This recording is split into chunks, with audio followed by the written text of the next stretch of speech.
These 5 men have just over 24 hours to surrender to the FBI.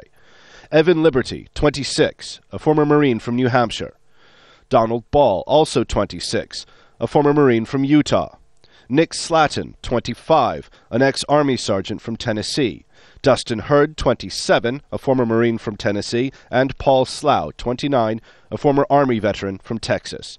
All 5 were involved in a fatal attack on September 16, 2007. 17 Iraqi civilians were killed when Blackwater contractors opened fire in Baghdad's Nisur Square. They claim they acted in self-defense, but a number of investigations have already concluded they did not. The FBI says 14 of the 17 shootings were unjustified. The U.S. military has gone further. In its own investigation of Blackwater, it concluded the deaths were all unjustified and potentially criminal.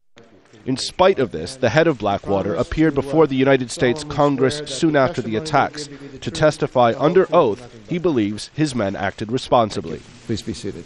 To the extent there is any loss of innocent life ever, let me be clear that I consider that tragic.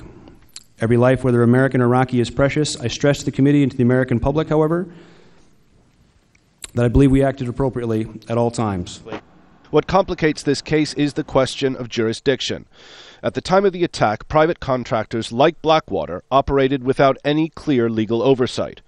Until recently, it could be argued these security personnel didn't have to answer either to Iraqi or U.S. laws. And many politicians in Baghdad have said this was done on purpose to protect contractors in case a situation like this ever arose.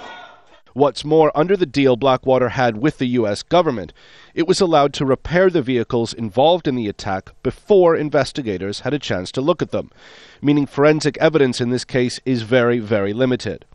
Helping the prosecution, however, is that a 6th man, also a suspect in the case, has agreed to testify against his colleagues in exchange for lesser charges. Owen, Al Jazeera.